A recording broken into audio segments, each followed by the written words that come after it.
Hello friends, welcome to my channel. ഇന്ന് നമുക്കൊരു green peas കറിയുടെ റെസിപ്പിയാണ് കേട്ടോ.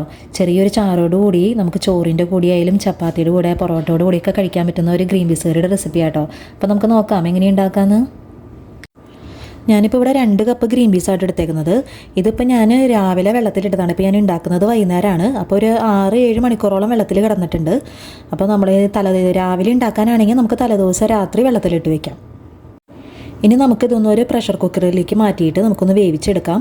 6 മുതൽ 8 വിസിൽ വരെ വേണ്ടി വരും കേട്ടോ വെന്ത് വരാനായിട്ട്. അപ്പോൾ കുറച്ച് ഉപ്പ് മാത്രം ചേർത്തിട്ടാണ് ഇപ്പോൾ ഞാൻ വേവിച്ചെടുക്കുന്നത്. ഗ്രീൻ പീസ് കറി ഉണ്ടാക്കാനായിട്ട് ഞാനിവിടെ സബോള എടുത്തിട്ടുണ്ട്. 2 മീഡിയം സൈസിലുള്ള സബോളയായിട്ട് എടുത്തേക്കുന്നത്. അതുപോലെ തന്നെ 4-5 വെളുത്തുള്ളി ചെറുതായിട്ട് അരിഞ്ഞു വെച്ചിട്ടുണ്ട്. ഒരു ചെറിയ കഷ്ണം ഇഞ്ചി ചെറുതായിട്ട് അരിഞ്ഞു വെച്ചിട്ടുണ്ട്. അതുപോലെ തന്നെ കുറച്ച് കറിവേപ്പില, 2 പച്ചമുളകാണ് എടുത്തേക്കുന്നത്. ഇത് 2 മീഡിയം സൈസിലുള്ള തക്കാളിയാണ്. അതും ഇതുപോലെ തന്നെ ചെറുതായിട്ട് അരിഞ്ഞെടുത്തിട്ടുണ്ട്. ഇനി നമുക്ക് കറി ഉണ്ടാക്കാനായിട്ട് തുടങ്ങാം കേട്ടോ. അപ്പോൾ ഞാനൊരു പാൻ വെച്ചിട്ടുണ്ട്. ഇനി ഇതിലേക്ക് നമുക്ക് വെളിച്ചെണ്ണ ഒഴിച്ചു കൊടുക്കാം.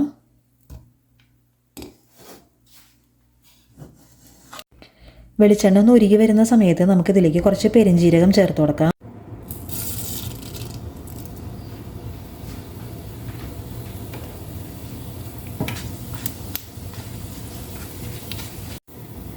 നെക്സ്റ്റ് നമുക്കിതിലേക്ക് നമ്മൾ അരിഞ്ഞു വെച്ചിരിക്കുന്ന സബോള, ഇഞ്ചി, വെളുത്തുള്ളി, പച്ചമുളക്, വേപ്പില ഇതെല്ലാം ചേർത്ത് കൊടുക്കാം.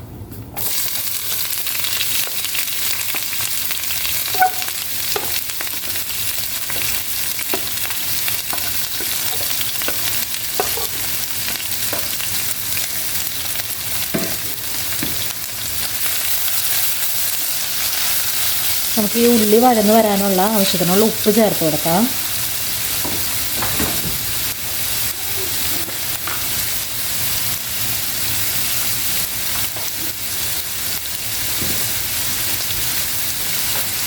ഇനി ഈ സവാള ഒരു ബ്രൗൺ കളർ ആവുന്നത് വരെ നമുക്കൊന്ന് വഴറ്റിയെടുക്കാം. ഇപ്പോൾ സവാളയൊക്കെ നല്ല കളർ മാറി വന്നിട്ടുണ്ട്. ഈ ഒരു സമയത്ത് നമുക്ക് തീ കുറച്ചതിന് ശേഷം നമുക്ക് പൊടികൾ ചേർത്ത് കൊടുക്കാം. മഞ്ഞൾപ്പൊടി 1/2 ടീസ്പൂൺ,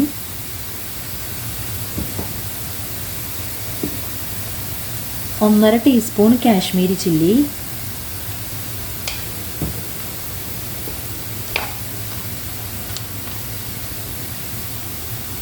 1/2 ടീസ്പൂൺ ഗരം മസാല,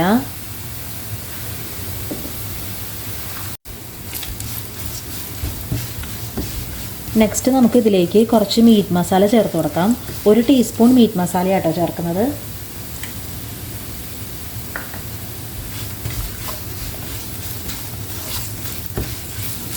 ഇനി നമുക്കിതിലേക്കൊരു സ്പെഷ്യൽ ഇൻഗ്രീഡിയൻറ്റ് ചേർത്ത് കൊടുക്കാം. വേറൊന്നുമല്ല, നമ്മുടെ മാഗി ക്യൂബാണ്. നമ്മൾ ബീഫിൻ്റെ മാഗി ക്യൂബാട്ടോ യൂസ് ചെയ്യുന്നത്. ചിക്കൻ്റെ ആയാലും കുഴപ്പമൊന്നുമില്ല. വെജിറ്റേറിയൻസിന് ഈ ഒരു ഭാഗം സ്കിപ്പ് ചെയ്യാം കേട്ടോ.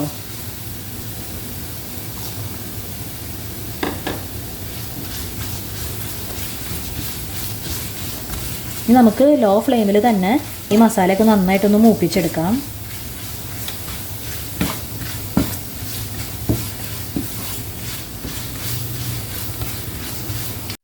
അപ്പോൾ മസാലയൊക്കെ നന്നായിട്ട് മൂത്ത് വന്നിട്ടുണ്ട്. ഈ ഒരു സമയത്ത് നമുക്ക് തക്കാളി ചേർത്ത് കൊടുക്കാം.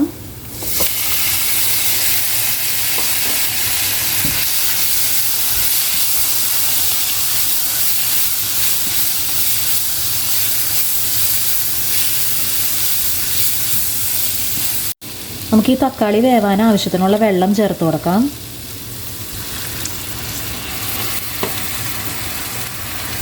ചൂടുള്ള വെള്ളം മാത്രമേ ഇതിലേക്ക് ചേർക്കാൻ പാടുള്ളൂ. പച്ചവെള്ളം ചേർത്ത് കഴിഞ്ഞാൽ നമുക്ക് കറിയുടെ ടേസ്റ്റ് തന്നെ മാറിപ്പോവും. ഇനി നമുക്ക് ഇത് അടച്ച് വെച്ച് ഈ തക്കാളി ഒന്ന് നന്നായി വെന്തുടഞ്ഞ് വരുന്നവരെ നമുക്കൊന്ന് വെയിറ്റ് ചെയ്യാം. അപ്പോൾ തക്കാളിയൊക്കെ നന്നായിട്ട് ഉടഞ്ഞ് വന്നിട്ടുണ്ട് കേട്ടോ. ഇനി നമുക്ക് വേവിച്ച് വെച്ചിരിക്കുന്ന ഗ്രീൻ പീസ് ചേർത്ത് കൊടുക്കാം.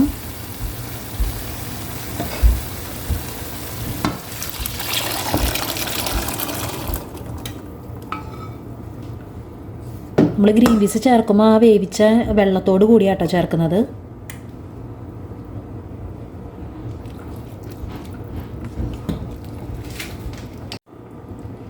ഇനി നമുക്കത് നന്നായിട്ടൊന്ന് മിക്സ് ചെയ്ത് കൊടുക്കാം. ഈ മീഡിയം ഫ്ലെയിമിൽ നമുക്ക് ഈ ചാറൊക്കെ ഒന്ന് കുറുതായി വരുന്നത് വരെ നമുക്കൊന്ന് തിളപ്പിച്ചെടുക്കാം. അപ്പോൾ നമ്മുടെ ചാറൊക്കെ നന്നായിട്ട് കുറുതായി വന്നിട്ടുണ്ട് കേട്ടോ. ഇനി നമുക്ക് അവസാനമായിട്ട് കുറച്ച് മല്ലിയില കൂടി ചേർത്ത് കൊടുക്കാം.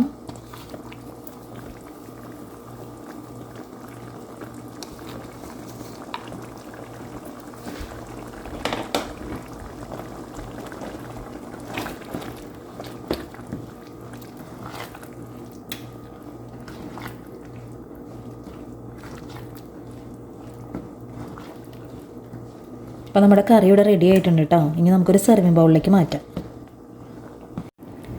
അപ്പോൾ ഗ്രീൻ പീസ് കറി നിങ്ങളെല്ലാവരും ഒന്ന് ട്രൈ ചെയ്ത് നോക്കണം. അതുപോലെ തന്നെ വീഡിയോ ഇഷ്ടപ്പെടുകയാണെങ്കിൽ ഒന്ന് ലൈക്ക് ചെയ്യും ഷെയർ ചെയ്യുകയും ചെയ്യണം. അതുപോലെ എൻ്റെ ചാനൽ ഇതുവരെ സബ്സ്ക്രൈബ് ചെയ്യാത്തവരാണെങ്കിൽ ഒന്ന് സബ്സ്ക്രൈബ് ചെയ്ത് തന്നെ സപ്പോർട്ടും ചെയ്യണേ. താങ്ക്